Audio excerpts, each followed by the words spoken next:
Good evening, Good evening, everyone. or good afternoon, or good morning, depending on wherever you are in the world. But we're here in South Florida, so it's good evening. My name is Pascal Van de Kamp, and I'm from Meisner Grant Realty. Yeah, and I'm Daniel LaValle with Meisner Grant Realty as well. And we're coming to you today to discuss. It's our first Facebook Live, so please bear with us if it's our first time. We're rookies at it, but we like to think we've got experience though within real estate. Between the two of us, it's numerous years doing real estate, and of course, in everyday life, we get asked numerous questions about different aspects of real estate. In particular, obviously, the buying and selling process. So what we thought would be beneficial, or we hope would be beneficial, is to do a bi-weekly video on the different aspects of real estate. So today, our first one, we wanted to start off with the buying process, particularly the first-time buyers. So we understand that someone who's buying their second or their third property has already been in the business, already knows how that works. So this is really targeted at those that have not bought a home before and are thinking of doing it. And what is the general process, and what are the things to bear in mind when you are looking to buy a home? So we tried to put them into various points. We are accepting all types of questions. Obviously, please do message me directly or Daniel LaValle directly. And of course, you can leave comments here, which we'll get back to every single one of you. It doesn't have to be about the buying process, it could be about anything. But that's how we would like to discuss today's topic. So yeah, Daniel, what would you first thing? First and foremost, the most important thing is before you get into the process of buying a house, you obviously need to start saving early for a down payment. If you don't have it, it's important to have it. No matter what house you look at, you're going to need to put money down. There are, programs out there for first-time home buyers where it requires a minimum of 3% down, but you still need to put money down. If you're looking at a $200,000 home, 5% down, is $10,000. Yeah. So you have to think of that. Obviously, if you do 3% down, you will have other costs involved in the mortgage payment. For example, mortgage insurance. To buy a house and not pay for mortgage insurance, you need to put at least 20% down. A lot of first-time home buyers do not know that. So, and condos could be 25%. Correct. And if you're looking at a condo, you might need even 25% down. So that's the point I wanted to start with. Without a down payment, you're not buying a house. Simple as that. So that's the first point. So get saving. If you haven't got any money at this moment in time and you're thinking of buying a home, it's probably a good idea to start saving before you start looking anywhere else. So that was my first point that I wanted to start with. And going on from that, obviously when you are starting to accumulate a certain amount of money, savings-wise, you're obviously going to have your ideal budget, or you might think in your mind, I can afford this or I can afford that. But you're never going to really know that until you speak to a mortgage broker.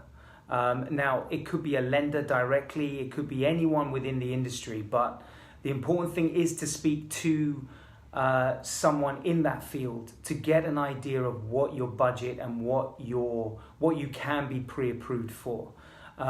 This is crucial because they're going to do, if they're good at what they do, and this part we've told so many buyers before about it, the more checks they do on you, the more stringent their checks, the better it will be for you down the road, because they should be checking your income, they should be checking tax returns, if that means tax returns if you're self-employed, your credit, of course. These will then give them a good idea of what they can pre-approve you for and what they can loan you for. Only then are you going to know what your budget is. It can't be stressed any more than that, the importance of it, because so many people go in and look for a place. If you're window shopping, that's one thing. But if you're actually wanting to buy a place, you need to really get that done before you start searching, because you're not really going to look for a car and without any form of knowledge of what you can afford for the car. There's no point, is there? Unless you're just browsing. But if you're not and you're serious about it, it's better to speak to someone in the mortgage industry, a lender, a mortgage broker within that field, and get an idea of what you can be pre-approved for. Yeah, and just to add to what Pascal said, there are also, before you even speak to a mortgage broker, there are home affordability calculators out there which you can use on your own based on, you know, your income, your expenses, that give you an idea of what price range you should be looking at. So that's kind of like where you can go on and check on the website and get an idea for it. Correct. And also, to add to what he said, and I don't know if you added that, when you finally speak to a mortgage broker, shop around. Don't just talk to one. Yeah, don't just talk to one bank, Bank of America, Chase. You know, call 2 or 3. This is not going to cost you anything. And you'll be surprised at how each person will differ in their approach.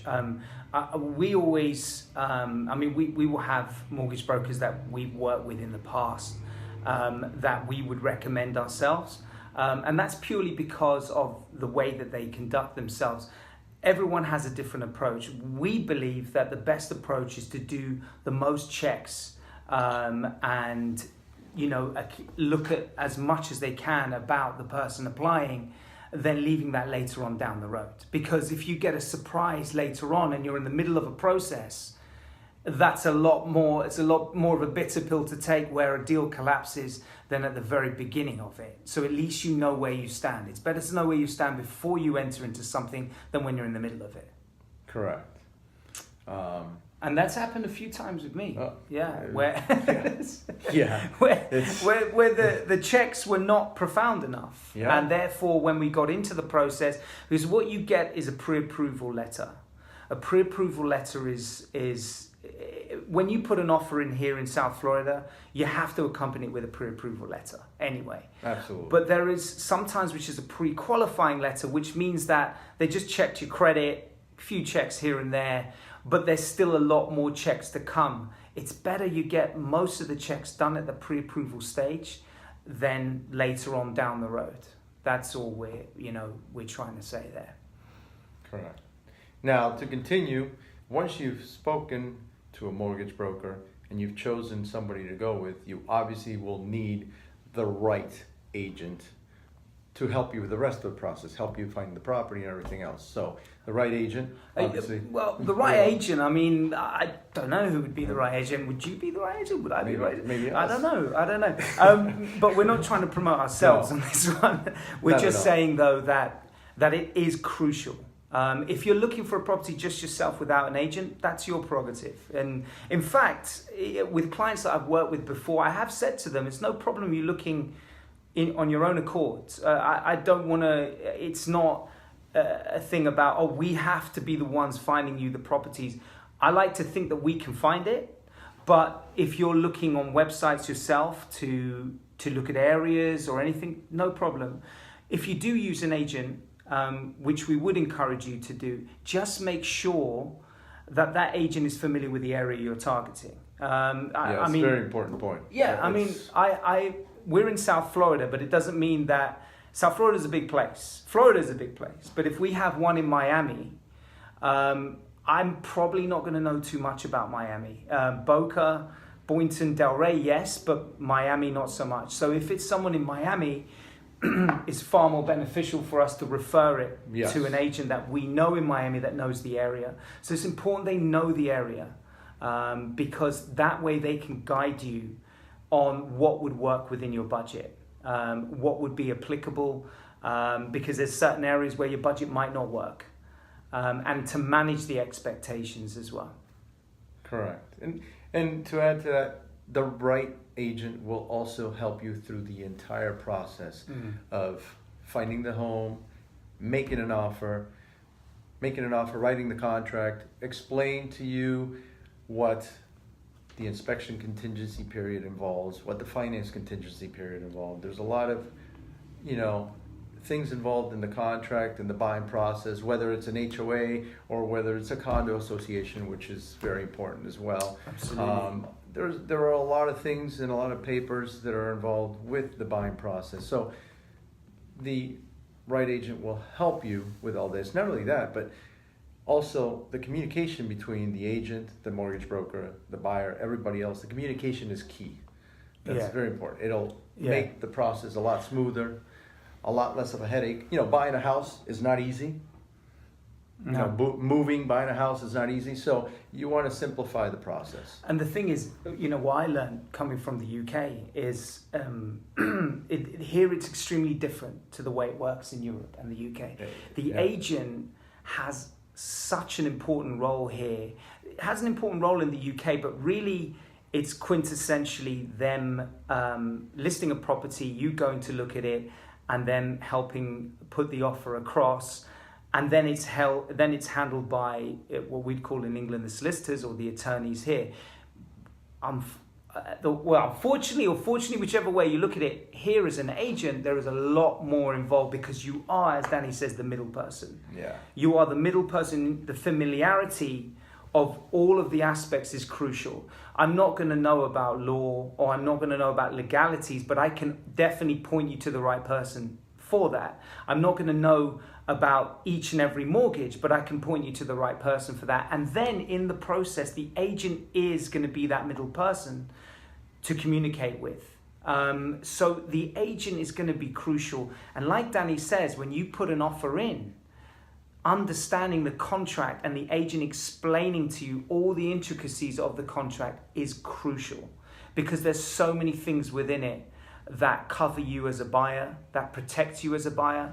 But also, if you don't follow it, could end in disappointment and loss of deposit, perhaps. Waste of time. That's the one thing you never get back in anything you do in the world. And in this industry, time, honestly, can be wasted by doing things which really were not necessary at all.